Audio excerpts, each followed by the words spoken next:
Welcome to your Daily 5 for Monday, April 22nd, 2024. You may remember I did a 5, I want to say last week, or maybe in the week before, but it definitely wasn't any further back than that, where I was talking about some reviews I had watched of the Humane AI Pin, and specifically the reviews done by Michael Fisher and David Pierce. Michael Fisher, Mr. Mobile, and David Pierce of The Verge.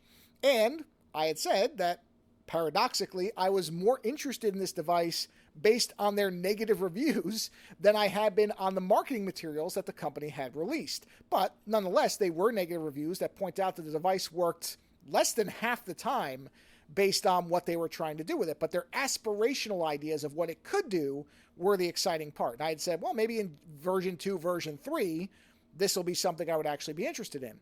But apparently there has been some, and I think it's probably a vocal minority, but it's gotten attention, I think, because it's a criticism of a major YouTube personality, and that's Marques Brownlee, who did a review, and I think his review was titled "The Worst Product I've Reviewed So Far." And some people thought that he shouldn't have published a negative review of the Humane AI Pin because he has so much influence. So apparently, because he commands such a large amount of attention and has such a large audience, he really shouldn't be reviewing things unless, I guess, he's going to be positive about it because it could negatively impact the company. And I have to admit, when I see people saying things like this, I have to wonder what's going on in between their ears, because that is one of the most galaxy space cadet things that somebody could possibly propose. That Brownlee should be taking the consideration of the company's future into consideration when he's doing a review. Really. You know, generally when reviewers are considering the company's feelings when they do a review, that's called being a shill for a company. That's not objective reviews, which of course don't really exist. Everybody has their biases. But when you are doing things like submitting a review to a company or asking for their input or making sure it's not going to hurt their feelings, those are exactly the reviews that I think that most people should immediately discard. What you really should be doing is being angry at a company for releasing a product that was not ready to be released. Because let's be honest, that's what happened. This was not released to invite-only testers. This wasn't a beta program. People didn't opt in with the understanding that the product might not work a lot of the time, which would be perfectly reasonable. That's how you can do stress tests on device or software or whatever. You invite a small group and say, hey, look, this thing may not work, but we are going to help us iron out the kinks. We'll figure out where the defects are, and we will keep revving this thing until we feel that most people could just buy it and expect it to work most or all the time. Ideally all the time, but let's be honest, most of the time is what we usually get. Instead, this thing is $700, $800, whatever it is, plus a monthly subscription of $24 to not work most of the time? Really? Interesting.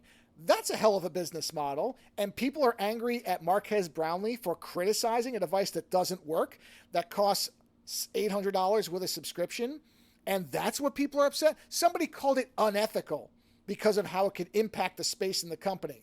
Here again, I sit here and wonder to myself, why are these people so loyal to a company producing a product that isn't working properly? I just do not understand this. And it really doesn't even matter whether you like Brownlee's videos or not. This really doesn't even have to do with the style. There's no indication that he did anything actually unethical. He didn't receive any compensation we're aware of. He wasn't, being paid by a rival company to play up their product in the face of this one.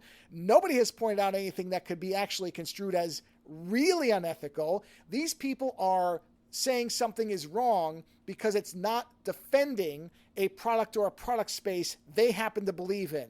That's not what unethical is. That's you wanting something to be better than it is. And I understand the disappointment, especially if you spent a bunch of money on this thing, but that doesn't mean that people have to start tailoring their reviews so that they can hopefully prop up the company, assuming that they'll make a version 2 or 3 that's actually any better, which we have no evidence of. The company themselves didn't seem to have a problem with Brownlee's review, but these people do.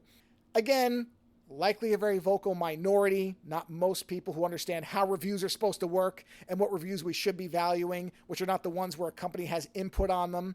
But I just wanted to reinforce that these people are they're angry at the wrong target. Be angry at the company. They released something that could damage the space. Not Brownlee, he just reviewed it. So if you want to be angry, I think maybe direct that anger over to Humane. Anyway, just my take on it. Later.